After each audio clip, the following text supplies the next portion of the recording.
How's it going, Super Friends? Today I present to you The Flash, Superman, and Shazam from Spin Master's new 12-inch scale line of DC figures. Now, the packaging for these is going to be very much the same as the previous Batman figures that I have reviewed on this channel. You got the rounded bubble, which is definitely, in my opinion, a step up in comparison to what we had that Mattel gave us. You got the DC logo right there on the top. You have slightly different designs for all of the bottoms of these packages, with each character's individual logo. And the back of the package has digitally rendered images of the figures, as well as the legalese gobbledygook down the bottom. Of note, the Flash and Shazam figures are painted differently than what we get on the inside. Out of their packaging, these guys are just as big and bright and fun and colorful as we thought they would be. With the Flash being fantastically red and sculpted really nice. I really like this a lot. This is actually really accurate to his comic book appearance. Little lines and sculpted details on the suit are accurate to what he currently looks like in the Flash comic book. Even the lines on the boots. This is really, really good. Spin Master, as usual, is doing their homework. The paint apps for Flash look pretty good too. All the lightning bolts around his waist, they look neat and tidy. The same can pretty much be said for the ones that are around his upper forearms. And his chest lightning bolt looks pretty good too. I would have maybe preferred some black lines around it just so it stuck out more, but this is actually pretty good. And of course you have that face sculpt. The eyes are painted on nice and neat and tidy and clean, and the ear wings are sculpted right to the side of the figure's head. I would have definitely preferred that they treated this guy's head sculpt much more like Mattel did with their Flash. The ear wings for that one were actually separate pieces that they had stuck onto the head that really made the figure's head sculpt pop. But this whole figure is still very, very cool. Love the sculpt, love the structure of these figures, love how ripped they look.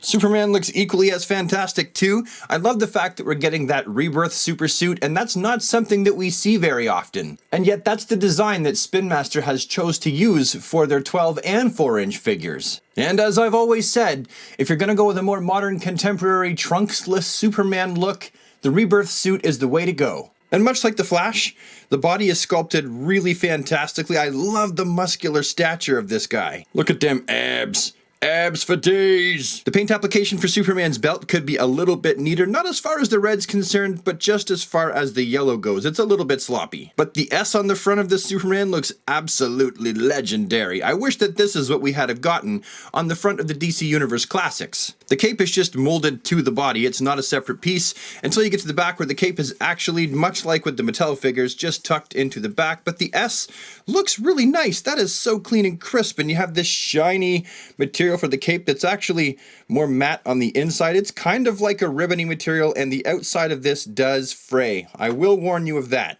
And this face sculpt looks altogether classic and fantastic as well. He's got that youthful Superman look. I actually see almost a 1980s Jose Garcia Lopez Superman here, just a little bit. So yeah, Superman looks just as fantastic as the Flash did. And next we come to Shazam, Earth's mightiest mortal.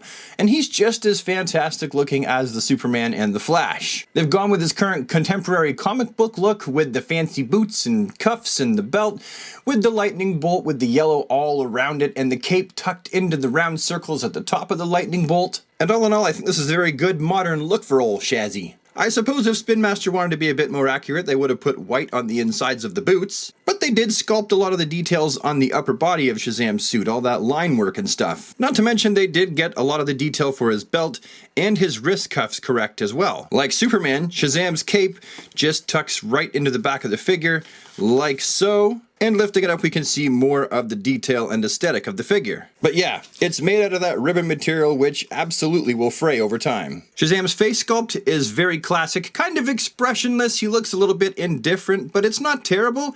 It's just very basic. Here's a side-by-side of the Spin Master versus the Mattel Flash. You could definitely tell that the Spin Master Flash is of a more deeper red, while the Mattel Flash has, like, no sculpted detail, but there's those earwings I was telling you about that are actually sculpted to the side of the head that I really very much prefer. Also, the Spin Master stuff is girthier. It's heavier. It definitely feels more substantial. These are very light, probably a little bit more hollow than the Spin Master ones. And here's the Spin Master Superman in comparison to the previous Mattel 12-inch Superman release, both in the rebirth suit. And the one thing you can tell, just like the Flash, is that the Superman figure actually has a deeper color set in comparison to the Mattel version. Also, for both of these, the capes are absolutely different. You have the shiny ribbon material with an actual S on the back for Spin Master, and then you have that fuzzy material that dog hair sticks to on the back of the Mattel version. Although overall I like the Spin Master one better, I definitely think that the face sculpt for the Mattel version is just as good as the Spin Master one. This is young, optimistic Supes,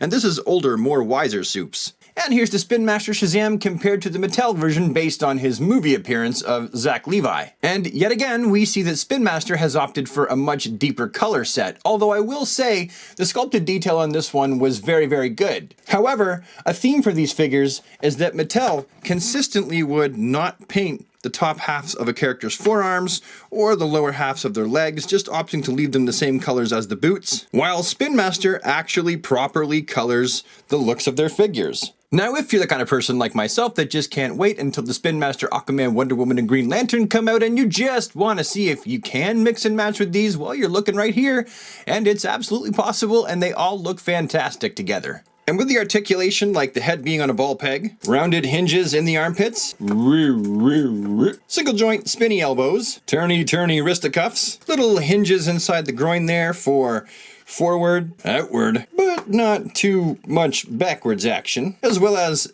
single jointed knee articulation. I can definitely attest to the fact that these figures have enough articulation to keep my 7-year-old boy completely enamored. And if you're a collector, these guys are just really cool to have around. I'm kind of a completionist, so I like to buy pretty much everything that's a DC figure, whether it's an adult collectible or for the kids. I like to have a nice mix of both. And I really, really like these guys. If you're an adult collector and you're questioning whether you should pick these up for your own collection, I say go for it because they're definitely very childlike in nature and they're gonna make you feel like a kid again if you own them. Absolutely, if you have children that you're trying to get into DC or maybe they're already DC fans, these are super fantastic. And I just really think that Spin Master is doing a fantastic job with the DC license. I can't think of anything about their figures, big or small, that I would like to complain about. I feel like for their target demographic, they're knocking it out of the park and producing high quality action figure content for young and old alike. Anyway, super friends, that's my story and I'm sticking to it. Have a fantastic Super DC day and I will see you with the next one. Bye for now.